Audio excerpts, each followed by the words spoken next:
casa está renovada, está mais bonita, é cada vez mais aconchegante para adorar o nome de Jesus, né? Glória ao Senhor. Quero convidar os amados irmãos para lermos a palavra de Deus no livro de Jó, capítulo 39, versículo 27, 28 e 29. Obrigado, meu irmão. Deus abençoe. Bom ver o pastor Cláudio, a irmã Cida e os irmãos. E quando Deus prepara assim aquele domingo, né, para a gente estar em comunhão aqui com vocês, é uma bênção, né? Esse lugar é muito gostoso, com a presença do Senhor Jesus, para adorar a Deus. Diz assim a palavra do Senhor, Jó 39, 27. É por ordem sua que a águia se eleva e faz um ninho no alto. Ela mora nos rochedos, constrói seu ninho nas pedras mais altas. Dali ela caça a sua presa, e de longe os seus olhos a avistam. Amém.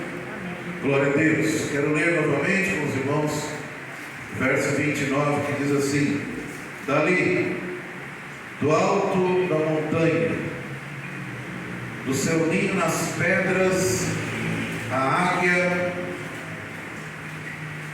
caça a sua presa, e de longe os seus olhos a avistam. Amém. Glória a Deus. Os irmãos podem se assentar. Glória a Deus, louvado o nome de Jesus.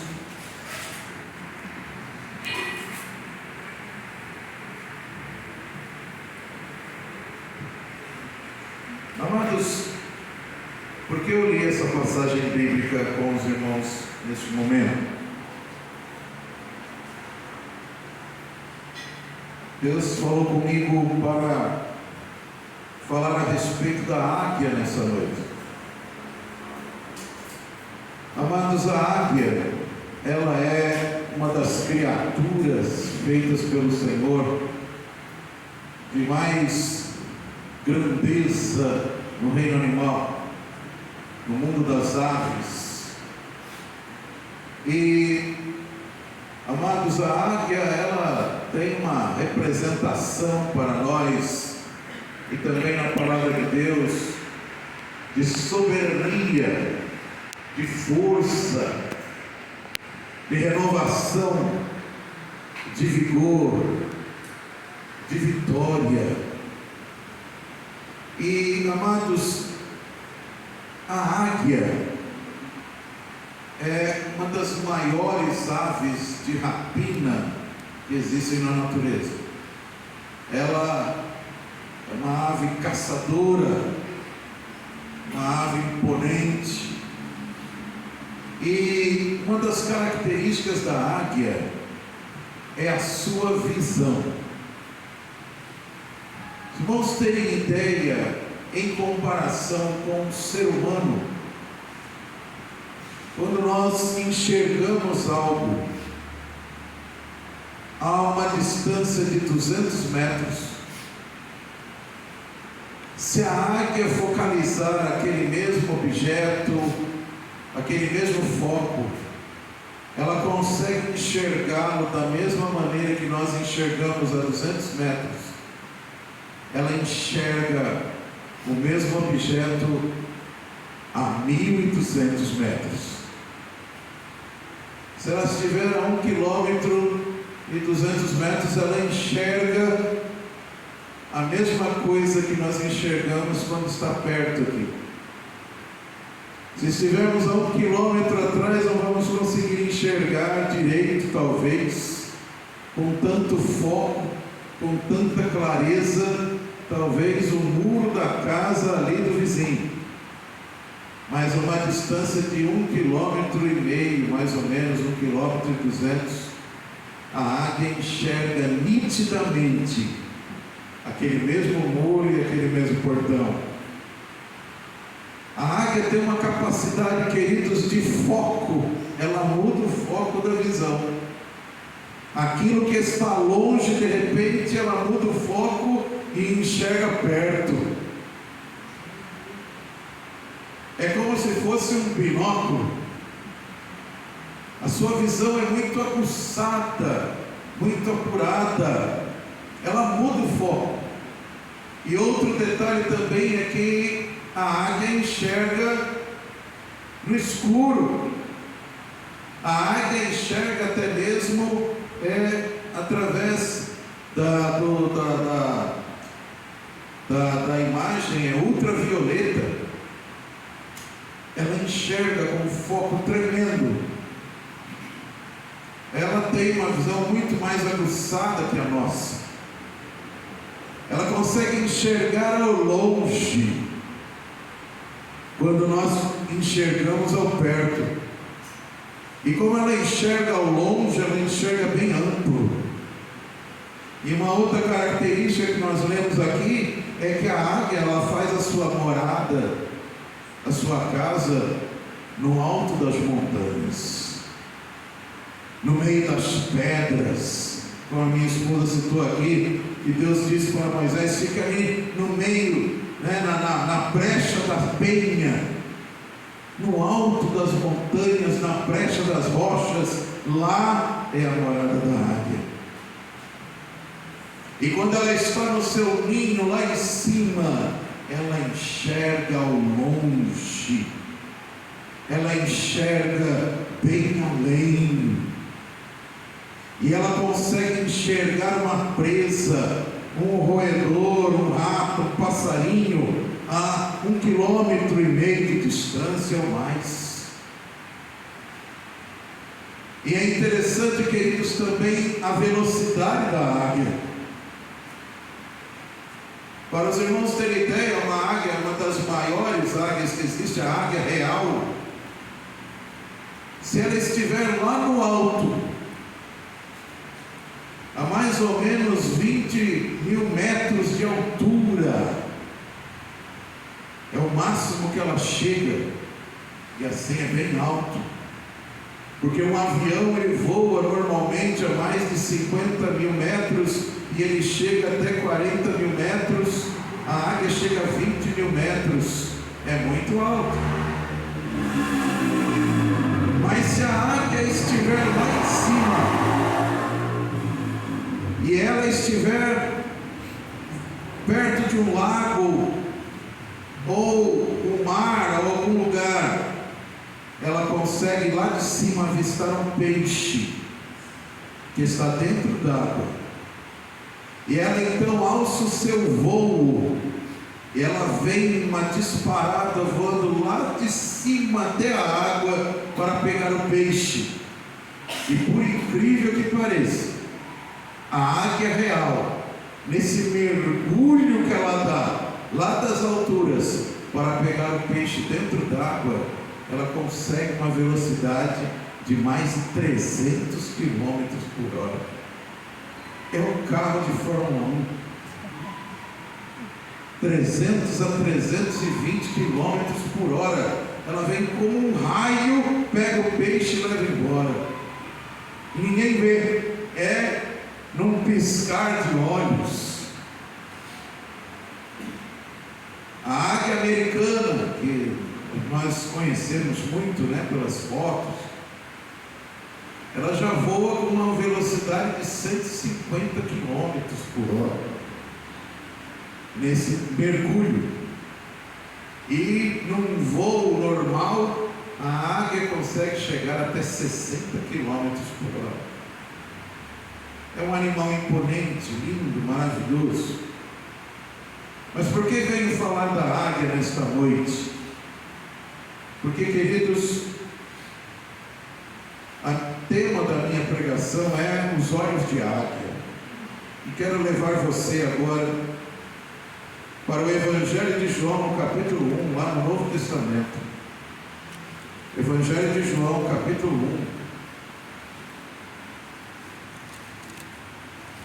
1, onde nós vamos meditar a respeito da águia. João capítulo 1, versículo 35 em diante, eu vou ler com os irmãos até o versículo 51.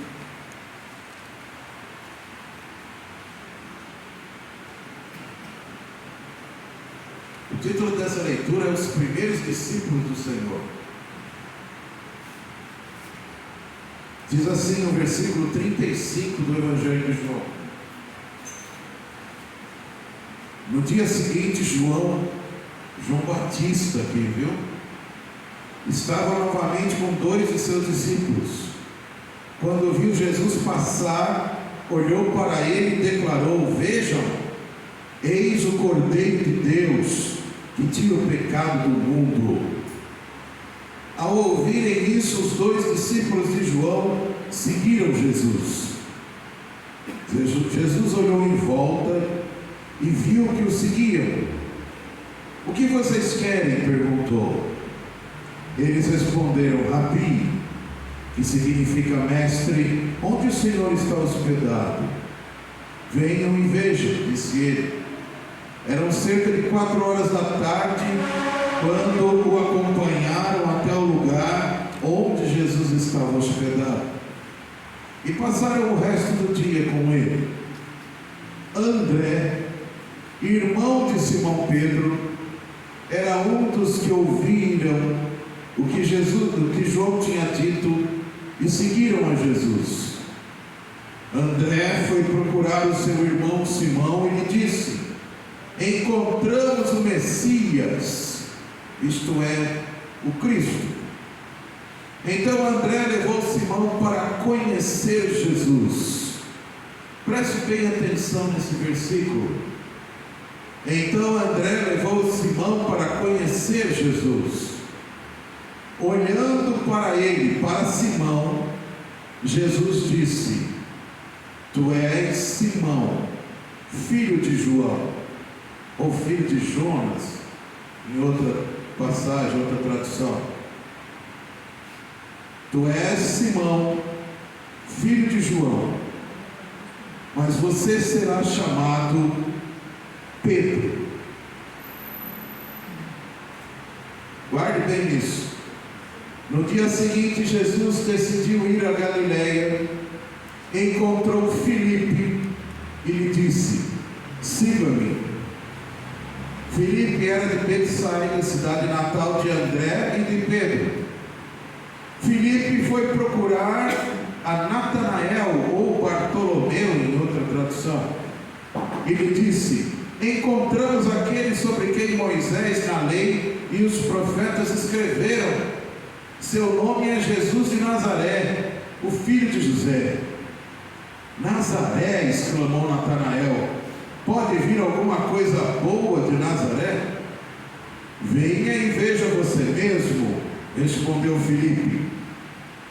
Preste bem atenção nisso. Jesus viu Natanael se aproximar e disse: aí está um verdadeiro filho de Israel, um homem totalmente íntegro.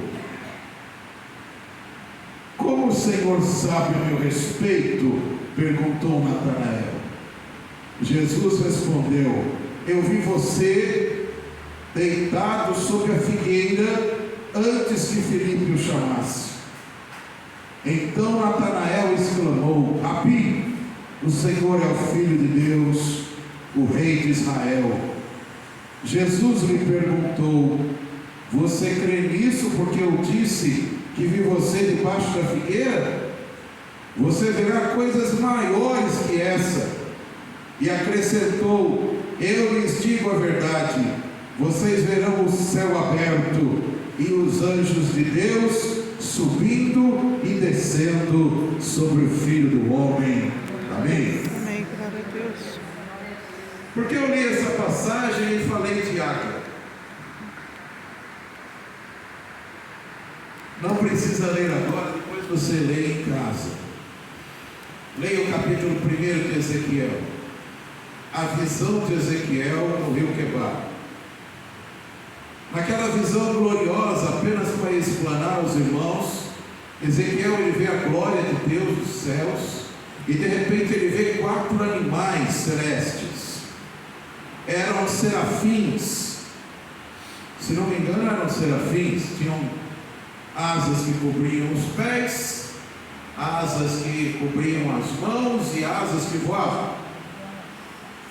E a palavra diz que esses 4 seres tinham 4 rostos, cada um deles tinha 4 faces, cada um deles tinha a face de homem, a face de leão, a face de querubim ou de touro e a face de águia.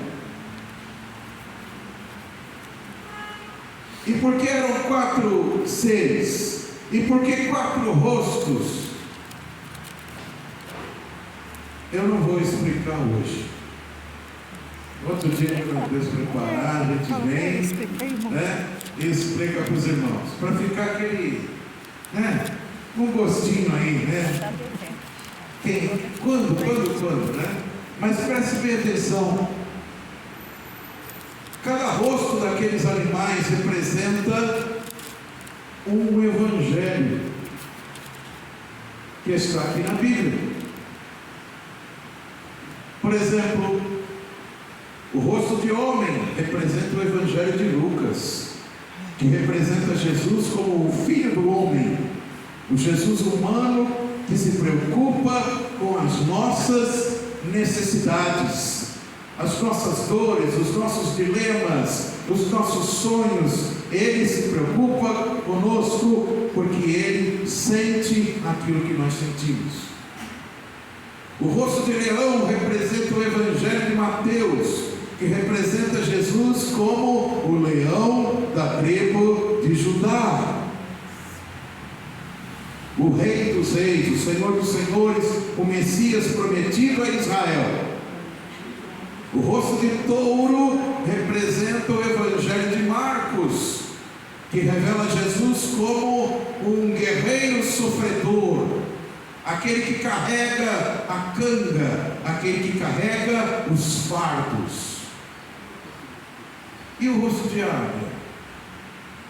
O rosto de águia, queridos, nos representa o Evangelho de João, porque o Evangelho de João ele é diferente dos outros 3 evangelhos escritos, porque o Evangelho de João revela Jesus como a palavra de Deus, revela Jesus como o Deus encarnado, revela Jesus como o verbo da vida, revela Jesus como Deus, revela Jesus como divino, revela Jesus, queridos, como o pão da vida, a água da vida, aleluia, revela Jesus como a porta do céu, revela Jesus como Salvador, revela Jesus, aleluia, como aquele Deus maravilhoso e eterno, aleluia, que veio à terra com uma forma de homem, como homem entregou a sua vida por nós, para nos libertar, para nos salvar, para nos transformar, aleluia, e para nos dar o direito de sermos feitos filhos de Deus, através do seu sacrifício. Jesus veio no Evangelho de João como o amor de Deus pela nossa alma e pela nossa vida, que não tem tamanho. O textuário da palavra de Deus da Bíblia Sagrada está no Evangelho de João, capítulo 3, verso 16, porque Deus amou o mundo de uma tal maneira que deu o seu Filho único, para que todo aquele que nele crê não pereça, mas tenha a vida eterna. O Evangelho de João é que nos mostra um amor celestial de Deus para conosco, através da pessoa de Jesus, um amor que nós não sabemos a altura, não sabemos a profundidade, o comprimento e nem a largura, mas foi o amor de Deus que Ele deu para nos salvar. Amém, Jesus. E o Evangelho de João, queridos, nos mostra Jesus como aquele que nos levará para o céu, com asas como de águia. Porque é o único evangelho no capítulo 14 que diz, Jesus diz assim: não se turbe o vosso coração, credes em Deus, crede também em mim. Na casa do meu Pai há muitas moradas, aleluia. E eu voltarei para lá para vos preparar lugar, e novamente eu voltarei para vos levar para mim mesmo, para viver comigo para a eternidade, para que onde quer que eu esteja, estejais vós também. Aleluia! É o Evangelho de João que nos fala a respeito da vinda do Espírito Santo. É o Evangelho de João que nos fala que virá um outro Consolador, aleluia, que não só estará conosco, mas habitará dentro de nós, aleluia. O Jesus divino. João é inspirado pelo Espírito Santo a escrever o Evangelho, dizendo no começo, dizendo assim: olha, no princípio era o Verbo, a palavra, e a palavra estava com Deus, e a palavra era Deus, e tudo que foi criado por Ele. Nada do que foi feito sem Cristo se fez. Ele é o Criador de tudo, Ele é o Deus vivo, verdadeiro, todo-poderoso, soberano, glorioso, eterno, excelso e Criador de todas as coisas. Aleluia, esse é o Jesus que eu sirvo e é o Jesus que você serve. Aleluia. E é o Jesus que tem os olhos como os olhos de águia. Sabe por quê? Quando André conhece Jesus, ele chega todo empolgado para o irmão dele, Simão, e diz assim: Simão, nós achamos aquele que é o Messias, você precisa conhecê-lo, vamos lá. E André leva Simão para conhecer Jesus. E quando Jesus bate os olhos em Simão, ele cumprimenta o Simão e diz assim: você é o Simão, filho de Jonas, ou filho de João. Falou o nome do pai dele. E chegou direto para Simão e disse assim: seu nome é Simão, mas você vai ser chamado Pedro, ou Cefas. Talvez na hora Pedro não entendeu nada, ele nunca tinha visto Jesus na vida, mas quando Jesus olha para ele, Jesus já sabia o nome dele, já sabia o nome do pai dele, e Jesus já sabia a vida de Pedro lá na frente. Quem seria Pedro lá na frente? Simão nunca tinha sido chamado de Pedro, mas quando Jesus chega para ele e fala: você será chamado Pedro. Tudo bem.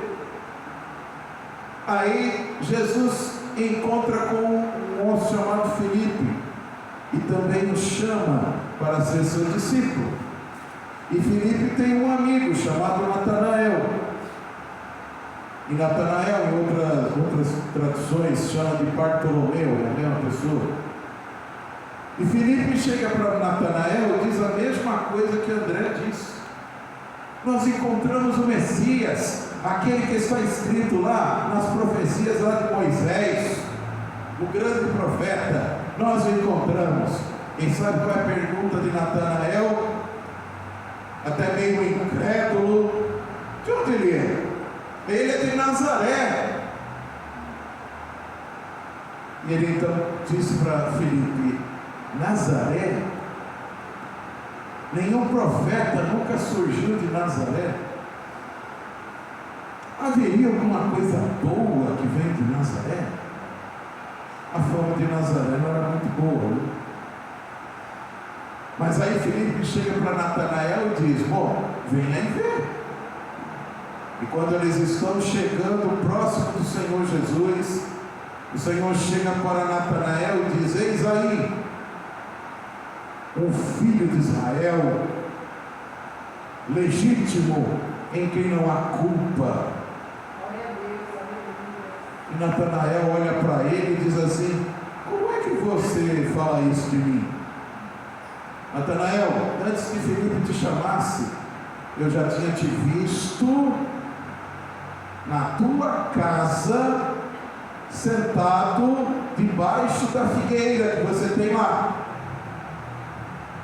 Eu não sei o que Natanael estava fazendo debaixo da figueira. Eu só sei que o judeu tem o costume de ter uma figueira no quintal de casa, porque a figueira, queridos, para o judeu é um significado, um símbolo de prosperidade. Verdade. E o Natanael estava lá sentado debaixo da figueira. Não sei se ele estava meditando na palavra, eu não sei se ele estava falando com Deus, eu não sei. Eu só sei que Jesus nunca tinha visto ele. Mas quando ele fala para Natanael: Natanael, antes que Felipe lá te chamar, eu já tinha te visto lá deitado debaixo da figueira. Aí o Natanael abre os olhos surpreso e diz: Senhor, Tu és o Cristo, Tu és o Senhor de Israel. E aí ele chega então para Natanael e diz: você crê em mim só porque eu te falei que eu te vi debaixo da figueira? Vocês todos verão coisas maiores do que essa. Vocês vão ver o céu aberto e os anjos subindo e descendo em cima da vida do Filho do Homem. Brotou a fé no coração de Bartolomeu. Eles se sentiram seguros e até mesmo extasiados por Jesus saber da vida deles sem nunca ter visto eles. Mas Jesus ele tem os olhos de águia. Ele enxerga lá na frente. Capítulo 4 de João, é uma passagem conhecida, depois você lá em casa, a mulher samaritana. Fala que Jesus tinha que ir para a Galileia e tinha que passar por Samaria. E ele está lá agora cansado, sol causticante, próximo do meio-dia, e ele se assenta onde? Próximo ao poço de Jacó, em Siquém. E ali ele está só. E de repente quem vem? Uma mulher com um cântaro de água para retirar água. Jesus olha para a mulher, uma mulher samaritana, e os judeus brigavam com os samaritanos, um não gostava do outro. E ele então chega para a mulher, puxa assunto, né? E disse para ela: por favor, me dê um pouco da água que você vai tirar para eu beber. E ela olha para as vestimentas do Senhor, olha para o jeito dele e vê que ele é judeu. E ela então pergunta para ele: como você, sendo judeu, pede água para mim, que sou uma mulher samaritana? Porque os judeus não conversam com os samaritanos. E o Senhor entra mais fundo na conversa, dizendo: mulher, se você soubesse quem é aquele que está te pedindo água, você é que me pediria água, e eu lhe daria água viva. Porque todo aquele que beber da água desse poço tornará a ter sede, mas todo aquele que beber da água que eu dou, nunca mais terá sede. Sede da alma. E aquela mulher começa a despertar para a conversa, até um ponto que Jesus chega para ela e diz assim: olha, vá e traga o seu marido para falar comigo. E ela diz: Senhor, eu não tenho marido. Aí então os olhos de águia chegam e diz para ela: realmente, você disse verdade, você não tem marido. Você já teve 5, e aquele que está com você agora não é seu marido. Aí então ela chega para ele e diz: veja que o Senhor é um profeta. Veja que o Senhor é profeta. O Senhor sabe da minha vida. E ele então fala com ela, prega com ela, a tal ponto que aquela mulher, ela se enche da água viva do Senhor e sai, vai até a cidade dela e prega para ela, para os habitantes da cidade, e diz: olha, eu achei um homem lá no poço de Jacó que é o Messias.